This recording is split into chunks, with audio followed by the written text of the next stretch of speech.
Hey, I'm Matthew Moscoviak from CNET, and we're going to take a look at the Google Nexus Q. Now, it may look like a mysterious orb, but it's actually a streaming media device designed by Google, manufactured entirely in the United States, and it's selling for $300. The Google Nexus Q doesn't look like any other streaming media device on the market, and the hardware is really quite impressive. The bottom half of the sphere is all metal, which makes it feel solidly built and gives it some serious heft, coming in at around 2 pounds. The top half is plastic with a matte black finish, and it rotates, letting you adjust the volume, and if you tap on the tiny light, that mutes it. There's a ring of colorful LEDs around the center, and those lights actually respond to music when it's playing. It's actually really fun hardware to play with, even if all you can do is adjust the volume. Around back is the connectivity, and there are 4 recessed ports: the optical audio output, Ethernet, micro HDMI, and a micro USB port.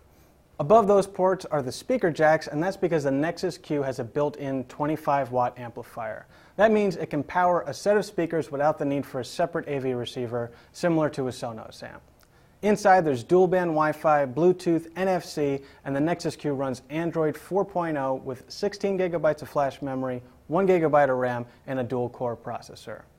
Now, when you open up the box for the Nexus Q, you may be surprised to find that there's no remote, and that's because it requires an Android device to control it. So if you don't have an Android phone or tablet, you can't use the Nexus Q at all. And while the Nexus Q's micro HDMI port can display videos, cover art, and visualizations for music, there's no way to navigate the device on screen. Everything is on the screen of your Android device. Now, as cool as the hardware is, the Nexus Q can only do 3 things right now: Google Play Music, Google Play TVs and Movies, and YouTube.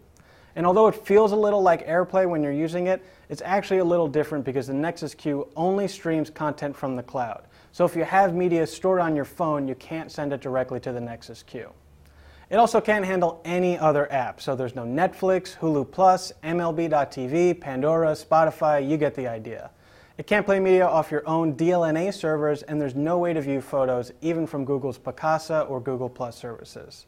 And all of these limitations are particularly hard to swallow when the $100 Apple TV and $50 Roku LT can do a lot of that.